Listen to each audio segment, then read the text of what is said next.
Checking કરવા ગયેલા team પર હુમલાની ઘટના સામે આવી છે. જૂનાગઢના માળિયા આટેનાના ગાંગેચા ગામનો આ બનાવ છે, જેમાં વીજ ચેકિંગ ડ્રાઈવ સમયે જીપના ડ્રાઈવર પર હુમલો કરવામાં આવ્યો હતો. એક રહેણાંક મકાનમાં વીજ ચેકિંગ હાથ ધરવામાં આવ્યું હતું. બે વીજ કંપનીના અધિકારી તેમજ એક પીએસઆઈની રૂબરૂમાં ચેકિંગ હાથ ધરવામાં આવ્યું હતું.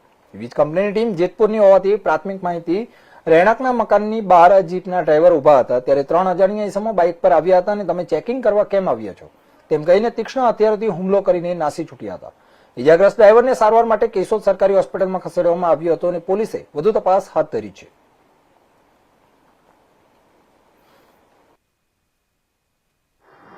રાજાભાઈ મોગલ આજ રોજ સવારે અમે વીજ ચેકિંગ ડ્રાઈવ હતી, ત્યારે અમે કેશોદ તાલુકાના ગાંગેચા ગામે ગયેલા.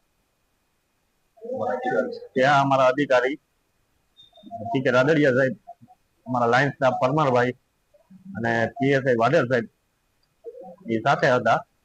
એ લોકો વીજ ચેકિંગ કરવા ઘરમાં ગયેલા. તે દરમિયાન હું બહાર ગાડી પાસે ઉભો હતો અને 3 અજાણ્યા શખ્સો આવ્યા અને મને કહે કે કેમ અમારા ગામમાં ચેકિંગ કરવા આવ્યા, અમારા ગામમાં નહીં આવવાનું ચેકિંગ કરવા, એમ કરીને મારી યારે ઝપાઝપી કરી.